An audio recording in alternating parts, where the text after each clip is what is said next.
Good morning, नमस्कार, पहला प्रणाम दोस्तों। स्वागत है आपका देवभूमि करियर पॉइंट पर। आशा करता हूँ आप सभी लोग स्वस्थ होंगे, काफ़ी अच्छी आपकी स्टडी चल रही होगी। तो देखिए आपका जीएसजी के पीवाईक्यू का आज पार्ट 4 है। और पीवाईक्यू की जो मॉर्निंग डोज है, यकीन मानिए दोस्तों, अगर निरंतर आप इसको फॉलो करेंगे तो इसका 100% रिजल्ट आपको आने वाले एग्जाम में देखने को मिलेगा। ठीक है, तो चलिए आज प्रारंभ करेंगे जीएस जी के पीवाईक्यू पार्ट 4। लेकिन आगे बढ़ने से पूर्व जो लास्ट पार्ट था पीवाईक्यू का पार्ट 3, उसमें एक क्वेश्चन का करेक्शन था, उसको देख लेते हैं एक बार। ठीक है, तो एक क्वेश्चन था आपका जीएस जी के पीवाईक्यू पार्ट 3 का। तो पीवाईक्यू पार्ट 3 जीएस जी के, ठीक है, उसमें आपका ये क्वेश्चन पूछा गया था कि भारतीय संविधान को बनाने हेतु संविधान सभा के कुल कितने अधिवेशन हुए थे। तो संविधान सभा के कुल अधिवेशन हुए थे आपके 11।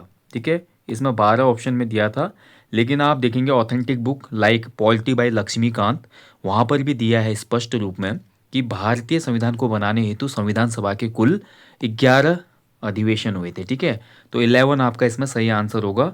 तो इसको आप करेक्ट कर लेना। ठीक है, जो कि जीएसजी के पीवाईक्यू 3 का क्वेश्चन है। तो चलिए अब आज के पीवाईक्यू सेशन में लौटते हैं वापस। तो पहला क्वेश्चन देखेंगे इसका। ठीक है, इंटरपोलर निम्न में से कौन थे। तो आपने बताना है कि इंटरपोलर दिए गए विकल्पों में से कौन थे। ठीक है, बहुत अच्छा क्वेश्चन है। तो राइट आंसर हो जाएगा, देखिए इंटरपोल नहीं है, ये इंटरपोलर है। तो इंटरपोलर थे इसमें ऑप्शन सी, एशिया में मुक्त व्यापार करने वाले अंग्रेज व्यापारी। ठीक है, तो एशिया में मुक्त व्यापार करने वाले अंग्रेज व्यापारियों को इंटरपोलर कहा जाता था, इंटरपोलर्स कहा जाता था। यानी कि ब्रिटिश शासन के दौरान क्या हुआ था, जमींदारी व्यवस्था के संदर्भ में जो तालुकदार होता था, तालुकदार को भूमि के असली मालिक के बजाय कंपनी और किसानों के बीच में एक मीडिएटर के रूप में काम करना पड़ता था, यानी कि मध्यस्थ जिसको बोलते हैं। ठीक है, तो मध्यस्थ के रूप में काम करता था वो। और यहाँ पर देखिए मुक्त व्यापार करने वाले अंग्रेज व्यापारियों के इस समूह को इंटरपोलर्स कहा जाता था। ठीक है, तो ऑप्शन सी इसमें राइट आंसर हो जाएगा। चलिए आगे बढ़ेंगे।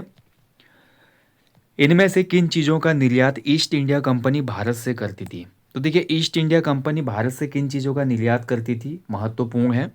तो ईस्ट इंडिया कंपनी में जो हमारा सूती कपड़ा था, ठीक है, सूती कपड़ा, इसमें ध्यान ध्यान से देखेंगे तो सूती कपड़ा इसमें सही आंसर है। ठीक है, सूती कपड़ा हो गया। इसके अलावा नील की खेती बिल्कुल सही है, कच्चा रेशम भी सही है, कॉफ़ी इसमें नहीं होगा।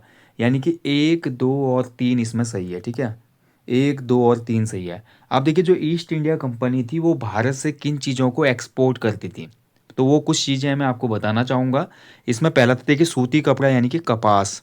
ठीक है, वैसे सूती कपड़ा भी इसमें ऑप्शन देखा जाए तो ऑप्शन बैठ नहीं रहा, बट सूती कपड़े का रिलेशन कपास से है, तो ये सही हो जाएगा ऑप्शंस के अकॉर्डिंग। तो कपास से ही सूती कपड़े बनते थे। इसके अलावा देखिए रेशम, ठीक है, रेशम सिल्क। उसके अलावा नील, नील की खेती के लिए मजबूर किया जाता था यहाँ पे किसानों को। उसके अलावा भारत से जो मसाले थे महत्वपूर्ण, मसालों के बाद देखिए चाय। ठीक है, और इसके अलावा सोरा था, एक सोरा।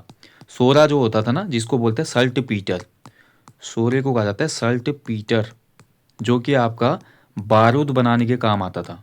ठीक है, बारूद बनाने में काम आता था। तो इतनी मेन चीज़ें थी जो अंग्रेज भारत से निर्यात करते थे। ठीक है, महत्वपूर्ण है, याद रखिएगा। चलिए आगे बढ़ेंगे। सूची 1 को सूची 2 से सुमेलित करना है। एक तरफ देखिए आपका कंपनीज दी गई हैं, दूसरी तरफ उनके कहाँ पे स्थापित थी वो दिया गया है। तो चलिए सबसे पहले देखते हैं डच ईस्ट इंडिया कंपनी की मैं बात करूँ तो डच जो थे भाई आपके, ये आपके आएंगे यहाँ पे कहाँ पे। तो राइट आंसर हो जाएगा इसका, ए का हो जाएगा 4। डचों की फैक्ट्री थी इसमें चिंसुरा में। ठीक है, तो ए का हो गया आपका 4। इंग्लिश जो हमारी फैक्ट्री थी दी गई विकल्पों में, तो इंग्लिश फैक्ट्री हमारी हो जाएगी कहाँ पे, हुगली में, यानी कि कोलकाता में। ठीक है, तो बी का हो जाएगा आपका 3। पुर्तगीज की फैक्ट्री थी गोवा में। ठीक है, तो सी का हो जाएगा 1। एंड फ्रेंच जो थे वो आपका पांडिचेरी में थे, यानी कि डी का हो जाएगा आपका 2। तो 4, 3, 1, 2, 4, 3, 1, 2 किसमें, ऑप्शन सी में है। ठीक है, ध्यान रखेंगे, महत्वपूर्ण है। अब थोड़ा देख लीजिए इनके बारे में भी। सबसे पहले बात करते हैं, देखिए पुर्तगाली जो आए थे, पुर्तगाली, पुर्तगाली भारत में कब आए थे, तो सबसे पहले आए थे 1498 में। ठीक है, और इसके बाद अगर हम बात करते हैं, देखिए ईस्ट इंडिया कंपनी की स्थापना हुई थी, जो ब्रिटिश कंपनी थी ईस्ट इंडिया। ठीक है, ईस्ट इंडिया, तो इसकी स्थापना हुई थी 1600 में। ईस्ट इंडिया कंपनी की स्थापना 1600 में हुई। भारत कब आई थी ये, तो ईस्ट इंडिया कंपनी का भारत में आगमन हुआ था 1608 में, ठीक है, ध्यान रखेंगे। ऐसे ही डच पूछ लेता हूँ, डच, डच जो हमारी कंपनी थी कब आई थी? तो डच कंपनी आई थी 1602 में, ये स्थापित हुई थी, भारत में आई थी 1605 में। डच जो ईस्ट इंडिया कंपनी थी वो 1602 में स्थापित हुई, 1605 में भारत आई थी। ऐसे ही क्वेश्चन बन जाता है आपका डेनिस जो कंपनी थी, डेनिस, डेनमार्क वाली, तो डेनिस कंपनी आई थी 1616 में भारत में, ठीक है। और लास्ट में देखा जाए तो इसमें आते हैं फ्रांसीसी और स्वीडिश। फ्रांसीसी जो कंपनी आई थी ईस्ट इंडिया वो आपकी आई थी 1667 में, ठीक है। और उसके बाद आए थे स्वीडिश यानी कि स्वीडन वाले। स्वीडिश जो हमारी कंपनी थी वो कब आई थी? 1731 में, ठीक है। तो ये पूछ लेता है कई बार एग्जाम में क्वेश्चन, वर्ष आपको याद रखने हैं कि कब कौन सी कंपनी भारत में आई थी, ठीक है। क्लियर, चलिए आगे बढ़ेंगे। बीजापुर के शासक से गोवा को छीनने वाला प्रथम यूरोपियन कौन था? तो बीजापुर के शासक से गोवा को छीना था सबसे पहले किसने? तो राइट आंसर हो जाएगा इसका अल्फांसो डी अल्बुकर्क ने, ठीक है। ऑप्शन ए इसका राइट आंसर है। इसका पूरा नाम था अल्फांसो, अल्फांसो डी अल्बुकर्क, ठीक है। इसने 1510 में बीजापुर के शासक से गोवा को छीन लिया था, ठीक है। गोवा बहुत टाइम तक आपका पुर्तगालियों के पास रहता है। जब भारत आज़ाद भी हो जाता है ना, उसके बाद भी गोवा जो था पुर्तगालियों के पास ही था। गोवा आज़ाद होता है 1961 में, ठीक है, जबकि भारत 97 में आज़ाद हो जाता है, लेकिन गोवा को पुर्तगालियों ने छोड़ा था 1961 में। चलिए आगे बढ़ेंगे। परवर्ती 17वीं एवं प्रारंभिक 18वीं शताब्दी में इंडोनेशियाई द्वीप समूह में भारतीय अफीम के निर्यात पर किसका प्रभुत्व था? अच्छा क्वेश्चन है। तो देखिए जो हमारा इंडोनेशियाई द्वीप समूह थे वहाँ पर भारतीय अफीम के एक्सपोर्ट पे यहाँ पर किसका डोमिनेंस था? तो राइट आंसर हो जाएगा इस क्वेश्चन का option C, Dutch East India Company का, ठीक है। तो सी आंसर इसमें सही है, डच ईस्ट इंडिया कंपनी। आगे बढ़ेंगे। कौन सा बंदरगाह काली मिर्च निर्यात के लिए प्रसिद्ध था निम्न में से? तो ये बहुत इंपॉर्टेंट क्वेश्चन है। काली मिर्च जो था, देखिए मसाले जो थे भारत के उसमें यूरोप में बहुत ज़्यादा पॉपुलर हो गए थे, क्योंकि मसालों का ज्ञान नहीं था यूरोप वासियों को। जैसे उनके पास मसाले आए तो उनको तो बड़ा मज़ा आ गया। तो काली मिर्च भी उनमें से एक प्रमुख मसाला था, ब्लैक पेपर, ठीक है। तो ब्लैक पेपर के एक्सपोर्ट के लिए इनमें से फेमस प्लेस था आपका कालीकट। ऑप्शन सी इसका राइट आंसर हो जाएगा, कालीकट। ओके, चलिए आगे बढ़ेंगे। भारत के पश्चिमी तट के निम्न में से किस स्थल पर इंग्लिश फैक्ट्री स्थापित हुई थी? अब देखिए भारत के पश्चिमी तट पर पूछ रहा है। अगर भारत के पश्चिमी तट की मैं बात करता तो इंग्लिश फैक्ट्री सबसे पहले सूरत में स्थापित हुई थी। कब हुई थी? 1613 में, ठीक है, ध्यान रखेंगे। लेकिन दिए गए विकल्पों में आपका सूरत ऑप्शन में नहीं है। तो इसके बाद पश्चिमी तट पे जो स्थान आता है वो है आपका तेलीचेरी। ऑप्शन ए इसमें राइट आंसर हो जाएगा। तेलीचेरी में आपका इंग्लिश फैक्ट्री या इंग्लिश किले को स्थापित किया गया था, ठीक है, महत्वपूर्ण है। और ये आपका तेलीचेरी जो था इसका पुराना नाम था थालासोरी, थालासेरी था इसका पुराना नाम, थालासेरी, ठीक है। और ये केरल के कुन्नूर जिले में था, केरल के कुन्नूर में, ठीक है, केरल के कुन्नूर में था ये। तो यहाँ पर देखिए दिए गए विकल्पों के आधार पे तेलीचेरी आंसर होगा। अगर इसमें सूरत होता तो सूरत सही आंसर होता, ठीक है। चलिए आगे बढ़ेंगे। किस यूरोपीय व्यापारिक कंपनी के पर्यवेक्षण में कासिम बाजार नगर ने 17वीं शताब्दी में सर्वाधिक मात्रा में रेशमी तागे का उत्पादन किया था? तो सर्वाधिक मात्रा में जो हमारा सिल्क यार्न था उसका उत्पादन किस कंपनी के पर्यवेक्षण में किया था? कासिम बाजार ने। अब सबसे पहले जान लीजिए जो कासिम बाजार था, कासिम बाजार का ये क्षेत्र जो था ये कहाँ पे था? तो कासिम बाजार पश्चिम बंगाल के मुर्शिदाबाद में था। ये मुर्शिदाबाद जिले में, ठीक है। तो यहाँ पे स्थित था ये कासिम बाजार। और यहाँ पर देखिए भैया किस कंपनी के पर्यवेक्षण में सर्वाधिक रेशमी तागे का उत्पादन हुआ? तो ये थी Dutch East India Company. Option C इसका राइट आंसर हो जाएगा, डच थे। चलिए आगे बढ़ेंगे। भारत आने वाले प्रथम अंग्रेजी जहाज का नाम क्या था? बहुत अच्छा क्वेश्चन है। तो भारत में जो पहला अंग्रेजी जहाज आया था इसका नाम था रेड ड्रैगन, ठीक है। ऑप्शन बी इसमें राइट आंसर है, रेड ड्रैगन, ठीक है, ध्यान रखेंगे। ऐसे देखिए जब कैप्टन हॉकिंस आता है, ठीक है, आपने पढ़ा होगा इतिहास में, कैप्टन हॉकिंस जो था वो आपका किसके दरबार में आया था? जहांगीर के दरबार में आया था। ठीक है, कैप्टन हॉकिंस किसके दरबार में आया था? जहांगीर के दरबार में आया था। लेकिन जहांगीर से इसकी मुलाकात होती है, व्यापार के लिए अनुमति पत्र पे सब बातें हो जाती है, लेकिन जहांगीर पे उस समय पुर्तगालियों का प्रेशर था, जिसकी वजह से हॉकिंस को शाही फरमान नहीं मिलता और ये वापस लौट रहा होता है और उसी यात्रा के दौरान इसकी मृत्यु हो जाती है। इसके पश्चात क्या होता है, ईस्ट इंडिया कंपनी ने 1615 में एक दूसरे व्यक्ति को भेजा जिसका नाम था सर थॉमस रो। ठीक है, सर थॉमस रो। तो सर थॉमस रो जो था ये जहांगीर से व्यापारिक समझौता करने में सफल रहा। ठीक है, ये महत्वपूर्ण है, आपको याद रखना है। और हॉकिंस जो था ये खुद भी एक कप्तान था एक जहाज का। ये क्वेश्चन भी बनता है कभी कभी, जो हॉकिंस था ये किस जहाज का कप्तान था? तो हॉकिंस हेक्टर नामक जहाज का कप्तान था। ठीक है, ये भी महत्वपूर्ण है, याद रखिएगा। हॉकिंस जो था हेक्टर नामक जहाज का कप्तान था। ठीक है, चलिए आगे बढ़ेंगे अगले क्वेश्चन की तरफ।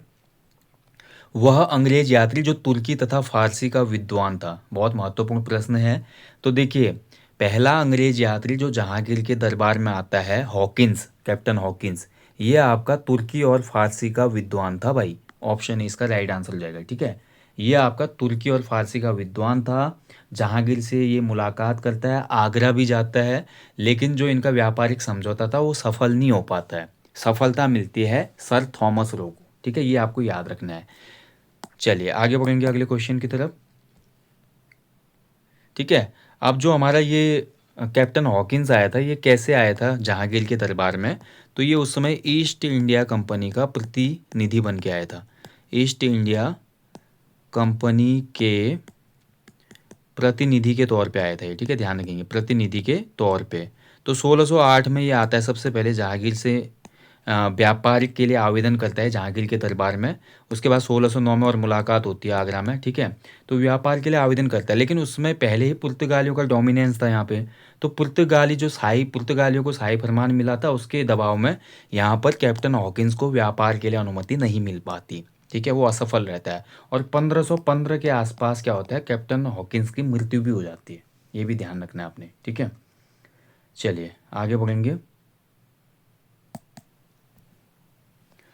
नेक्स्ट देखिए, रिज्विक संधि के पश्चात पांडिचेरी वापस किसको मिला था? तो देखिए, एक संधि हुई थी रिज्विक संधि, जो कि 1697 में हुई थी। तो रिज्विक संधि के अनुसार देखिए हुआ क्या था, थोड़ा इतिहास में वापस जाएंगे तो 1693 की मैं अगर बात करूं, तो पांडिचेरी पर जो कब्जा था, पांडिचेरी पर कब्जा किसका था? डचों का था। ठीक है, डच मतलब आपका नीदरलैंड वाले। तो डचों का कब्जा था 1693 में, पांडिचेरी पर डचों ने कब्जा कर लिया था। उसके बाद देखिए आपका रिजविक की संधि होती है। रिजविक की संधि के पश्चात डचों को पांडिचेरी छोड़ना पड़ता है और पांडिचेरी का प्रभुत्व किसके पास आ जाता है? फ्रांसीसियों के पास। ठीक है, ऑप्शन इसका राइट आंसर हो जाएगा। तो ये फ्रांसीसियों को वापस मिल गया था। महत्वपूर्ण क्वेश्चन है, याद रखिएगा। चलिए आगे बढ़ेंगे। किस संधि के द्वारा फ्रांसीसियों ने मद्रास अंग्रेजों को वापस लौटा दिया था? तो कौन सी संधि थी जिससे फ्रांसीसियों ने मद्रास जो क्षेत्र था वो अंग्रेजों को वापस किया? तो इस संधि का नाम था आपका एक्स ला सैपल की संधि। ठीक है, जो कि 1748 में हुई थी। ए ला दिया है यहाँ पे, ए ला नहीं होगा ये जो संधि थी इसका नाम था आपका एक्स, इसको बोला जाता है एक्स ला सैपल या चैपल। ठीक है, सैपल या कहीं कहीं पे आपको चैपल भी देखने को मिलेगा। ठीक है, ये संधि हुई थी 1748 में। और इस संधि के तहत क्या हुआ, फ्रांसीसियों ने मद्रास अंग्रेजों को वापस किया था। ठीक है, ध्यान रखेंगे, ये भी महत्वपूर्ण है। चलिए आगे बढ़ेंगे अगले क्वेश्चन की तरफ। निशान किसे कहा जाता था? तो जो निशान था आपका, जो ये व्यापारिक दौर चल रहा था, तो इस व्यापारिक दौर के बीच में निशान जो शब्द था किसको इंगित करता था? तो निशान का मतलब था अंग्रेजों का बंगाल, बिहार तथा ओडिशा में मुक्त व्यापार का आज्ञा पत्र। ठीक है, तो यानी कि अंग्रेज जो थे वो बंगाल, बिहार और ओडिशा में मुक्त व्यापार, यानी कि वो फ्री ट्रेड कर सकते थे उसमें, वहाँ पे फ्री ट्रेड। ठीक है, कर मुक्त व्यापार। तो इसके लिए इनको निशान मिला था। अब थोड़ा इसमें जाएंगे तो सबसे पहले देखिए, अंग्रेजों को शाही फरमान जो जारी किया गया था, शाही फरमान, ये महत्वपूर्ण क्वेश्चन है। अंग्रेजों को व्यापार के लिए शाही फरमान किसने जारी किया था? तो शाही फरमान सबसे पहले जारी किया था मुगल बादशाह फर्रुख फर्रुख सियर ने। ठीक है, फर्रुखसियर ने सबसे पहले शाही फरमान दिया जिसके तहत आपका टैक्स फ्री इंपोर्ट एक्सपोर्ट अंग्रेज कर सकते थे। ठीक है। और दोस्तों एक क्वेश्चन और बनता है कि सबसे पहले अंग्रेजों को बंगाल, बिहार और उड़ीसा की दीवानी किसने प्राप्त की थी? तो जो हमारा बंगाल, बिहार और उड़ीसा था, वहाँ की दीवानी सबसे पहले अंग्रेजों को दी थी किसने? शाह आलम द्वितीय ने। शाह आलम द्वितीय था ये, मुगल बादशाह शाह आलम द्वितीय। इसने बोला भैया आप ले लो अब बंगाल, बिहार और उड़ीसा की दीवानी। ठीक है। तो ये भी दोनों पॉइंट आपको याद रखना है। सबसे पहले शाही फरमान जारी किया था फर्रुखसियर ने, शाह आलम द्वितीय ने 1765 में। कब दिया था? 1765 में अंग्रेजों को बंगाल, बिहार, उड़ीसा की या ईस्ट इंडिया कंपनी को दीवानी दे दी थी इन 3 क्षेत्रों की। ठीक है, ध्यान रखिएगा। उस समय तो ईस्ट इंडिया कंपनी थी। अपने क्षेत्र में किस पुर्तगाली गवर्नर ने सती प्रथा को सबसे पहले प्रतिबंधित किया? तो देखिए कौन सा पुर्तगाली गवर्नर था जिसने सती प्रथा को बैन किया था सबसे पहले? तो इसका नाम था, राइट आंसर हो जाएगा क्वेश्चन का option B, Alfonso de Albuquerque. ठीक है। अल्फांसो डी अल्बुकर्क जो था, ये बहुत महत्वपूर्ण नाम है भाई, आपको याद रखना है। ये आपका 1510 की आसपास इसने गोवा में सती प्रथा को बैन कर दिया था। ठीक है, ध्यान रखेंगे। कब किया था? 1510 में। महत्वपूर्ण है, याद रखना। आगे बढ़ेंगे। भारत में सहायक संधि की अवधारणा का प्रतिपादन सर्वप्रथम किसने किया था? तो सबसे पहले भारत में कॉन्सेप्ट ऑफ सब्सिडियरी ट्रीटी किसने इंट्रोड्यूस की थी? तो इसका नाम था भाई, राइट आंसर होगा क्वेश्चन का ऑप्शन डी, डुप्ले। ठीक है, ध्यान रखेंगे, ऑप्शन डी इसका सही आंसर है, डुप्ले। डुप्ले जो था ना, ये फ्रांसीसी गवर्नर था एक। डुप्ले जो था फ्रांसीसी गवर्नर था। तो इस डुप्ले ने सबसे पहले सहायक संधि की अवधारणा का प्रतिपादन किया। हालांकि सहायक संधि को लागू करने में सबसे पहले सफलता प्राप्त किसने की थी? ब्रिटिश जो हमारा था लॉर्ड वेलेजली। ठीक है, वेलेजली जो कि खुद को बंगाल का शेर कहता था। सहायक संधि को लागू वेलेजली ने किया था, लेकिन सहायक संधि को प्रतिपादित किसने किया? फ्रांसीसी गवर्नर डुप्ले ने। ये क्वेश्चन बनता है, महत्वपूर्ण है, याद रखिएगा। मतलब इस शब्द का सबसे पहले प्रयोग डुप्ले ने किया था। आगे बढ़ेंगे। अंग्रेजों का फोर्ट विलियम कहाँ पर स्थित है? तो देखिए अंग्रेजों ने कलकत्ता में फोर्ट विलियम की स्थापना की थी। एक किला था ये, क्या था ये? किला था फोर्ट विलियम। ठीक है। और इस किले को अंग्रेजों ने जो स्थापित किया था, ये 1696 के आसपास स्थापित किया था, 1696। एंड इस समय भाई इंग्लैंड का जो राजा था, उसमें ब्रिटेन का जो राजा था वो था विलियम तृतीय। तो विलियम तृतीय के नाम पर इसका नाम फोर्ट विलियम रखा गया। ठीक है, ये महत्वपूर्ण पॉइंट है, अच्छे से आपको याद रखना है।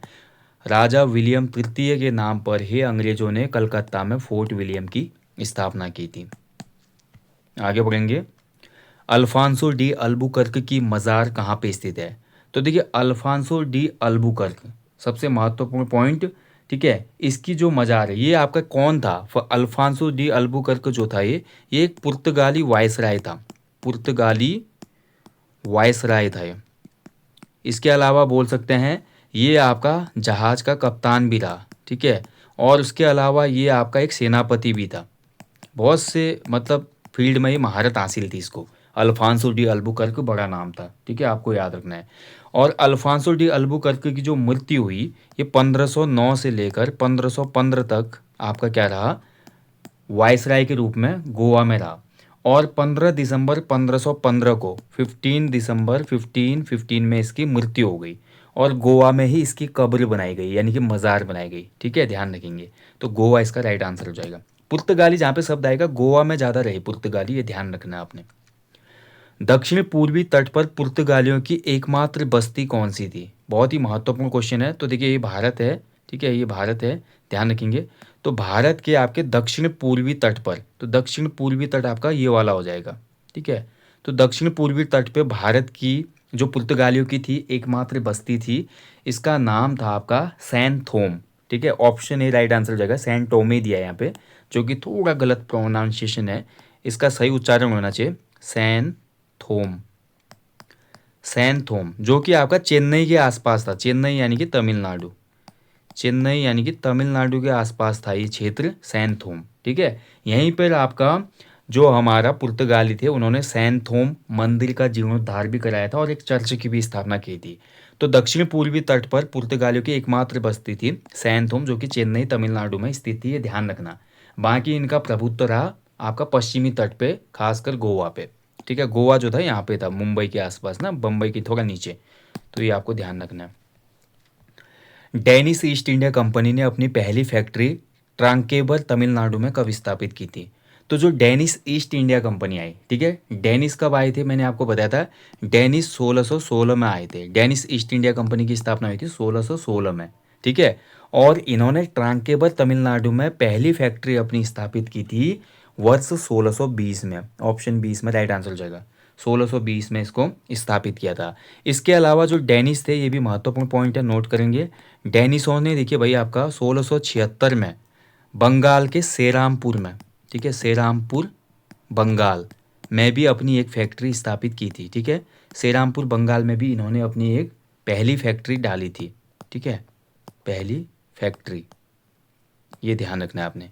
कहने का मतलब देखिए, ट्रांकेबर तमिलनाडु में तो 1620 में इन्होंने अपनी कंपनी स्थापित की। उसके बाद बंगाल में अपनी पहली फैक्ट्री इन्होंने 1676 में डाली थी, और प्लेस का नाम था सेरामपुर। ठीक है, चलिए आगे बढ़ेंगे। लास्ट क्वेश्चन है आज का, किस पुर्तगाली गवर्नर ने शांत जल की नीति लागू की थी, ब्लू वाटर पॉलिसी? ये बहुत बार एग्जाम में क्वेश्चन बनता है, blue water policy. Blue water policy का अर्थ क्या था?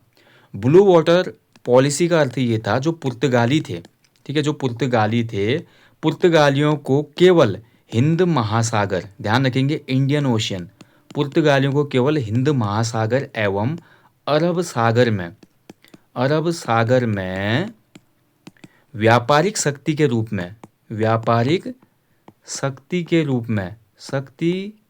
रूप में स्वयं को स्थापित करना था, स्वयं को स्थापित करना था। ठीक है, ये ध्यान रखिए, ये थी आपकी ब्लू वाटर पॉलिसी।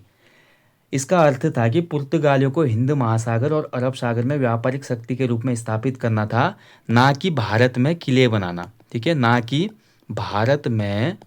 भारत उपमहाद्वीप में किले स्थापित करना।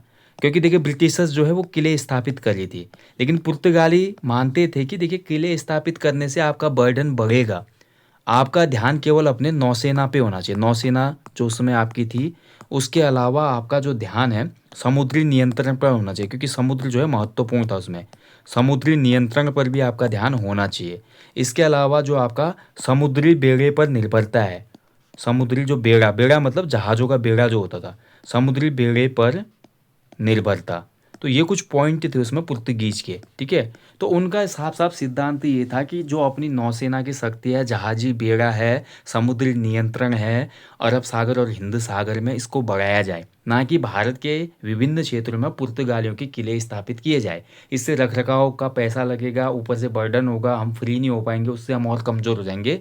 ऐसा मानता था हमारा कौन, जिसने शांत जल की नीति दी थी, और इसका नाम था ऑप्शन सी अल्मीडा। ठीक है, इसका नाम क्या था? अल्मीडा। ठीक है, महत्वपूर्ण नाम है, ध्यान रखेंगे, इसका नाम था अल्मीडा, अच्छे से आपको याद रखना है। ठीक है, तो ऑप्शन सी इसमें राइट आंसर हो जाएगा। ठीक है, कई बार इसका पूरा नाम पूछ लेता है, तो फ्रांसिस दी अल्मीडा इसका पूरा नाम था, फ्रांसिस। ठीक है, पूरा नाम पूछ लेगा क्या था, तो इसका पूरा नाम था फ्रांसिस दी अल्मीडा। ठीक है, तो इसने दी थी आपकी ब्लू वाटर पॉलिसी, कई बार एग्जाम में पूछा जाता है, महत्वपूर्ण क्वेश्चन है। ठीक है, चलिए दोस्तों, तो ये आज के पीवाईक्यू जीएसजी के पार्ट 4।